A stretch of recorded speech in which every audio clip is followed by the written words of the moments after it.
Hello, and welcome back to my podcast. Pulling back the curtain with Vinny Ali. This is a different approach we're going to try with it. My sound engineer, Emir is actually on vacation at the moment, so we're going to do this a little bit different. As you can see, we're in a different studio space than normal. We have a different setup. We're just going to see how it goes. So today we're going to talk about the importance of having balance in your life. I'm very bad at it. I really am. And for the past 7 years or so, I've been in the mindset of I'm conscious. I need to make money. I need to get out there and go make as much money as I can through my various avenues, as it were. I work for a company, customer service. I also do delivery service. I do landscaping for DPHO Landscaping, and of course, voice work, acting, and such. Well, when there's work.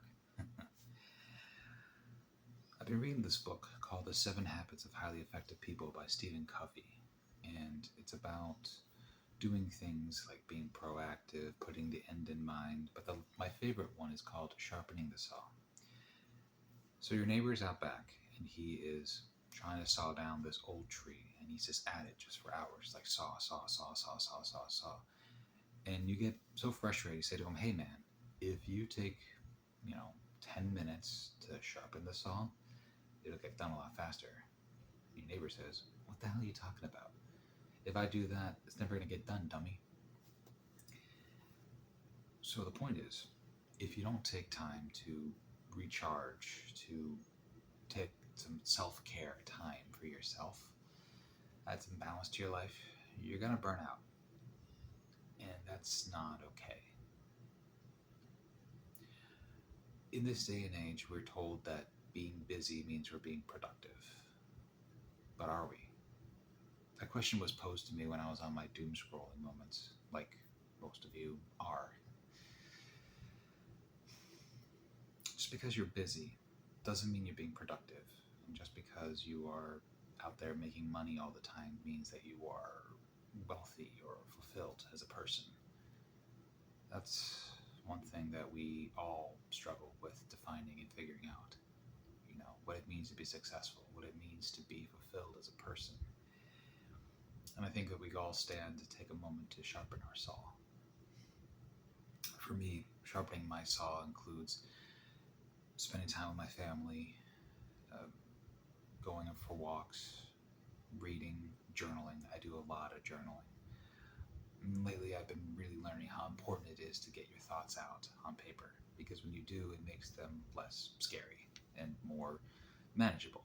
And to me, that's very important, to be able to manage the distractions and problems, and not so much problems, but the solutions that you can attain yourself. I have a vision board. It's nothing too special. It just has quotes that I follow, and one of my favorites is be a part of the solution, not the pollution. And the pollution is the problems and the challenges and distractions that come our way. So it's important to remember what's important in your life. I know I'm being very repetitive, but it seemed important. I've been putting up getting a haircut for months because I was worried that I wouldn't have enough money for groceries or what have you, because getting haircuts is expensive. But I realized that having the long hair, it was just very frustrating. And it just made things more pollution instead of solution oriented. So I bit the bullet, got a haircut, and I feel much better. It still, takes the time to grow in nicely, but I'm happy about it. So, folks, the solution is to find your solutions to your pollution, which is inside of you. Yeah, I've been just really reaffirming and realizing the importance of it. The other day, I was hanging out with my mom, and what was nice is we actually talked like adults for once. And she shared with me a lot of information information. And oh, also, apparently I was misled into thinking my mom actually helped raise my uncle and my aunt. She didn't. She was actually just normal. Her parents would actually they lived in the grocery store together, and I thought, mom and dad went to the grocery store to work, and my mom would just raise the kids, but that wasn't the case, apparently. So I have to redact that. Sorry. My mom corrected me the other night after she listened to my podcast for the first time.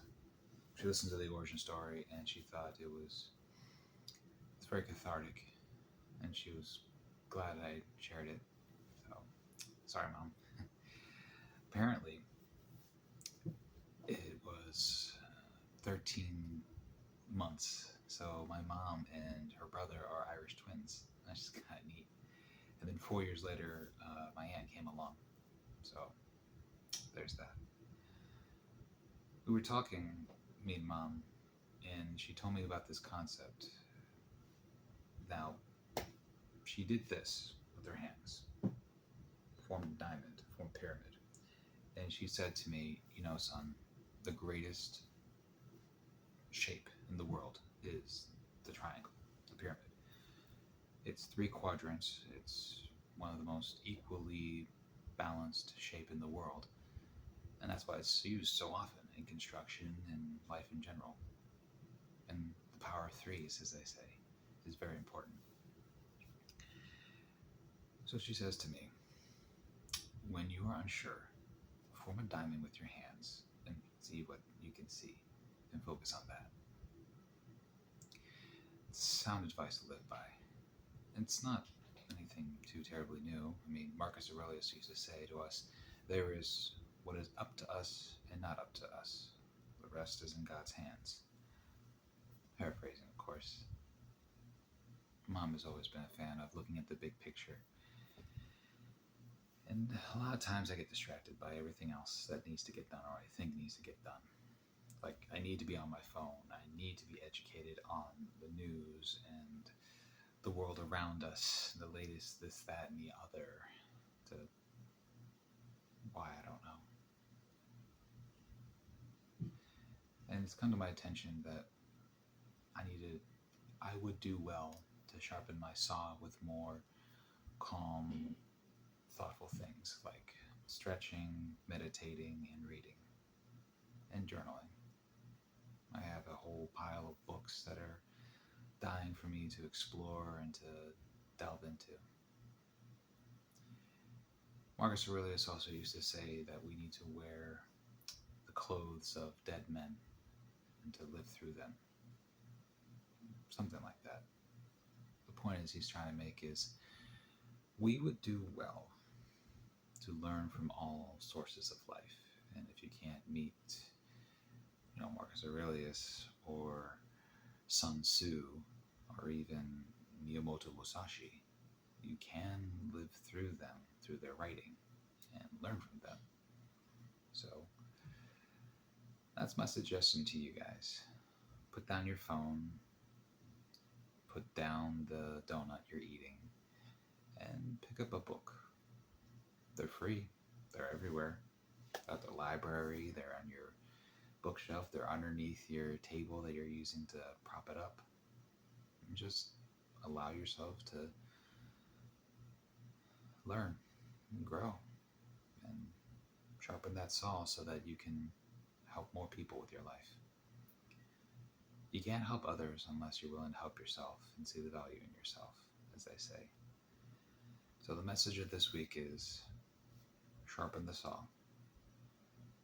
Read, eat well, meditate, journal, something that is just solely for you. Because when we work more on ourselves, it will bring greater dividends than working for others. Yeah. So this is going to be a short episode of Pulling Back the Curtain with Vinny Ali to see how it goes.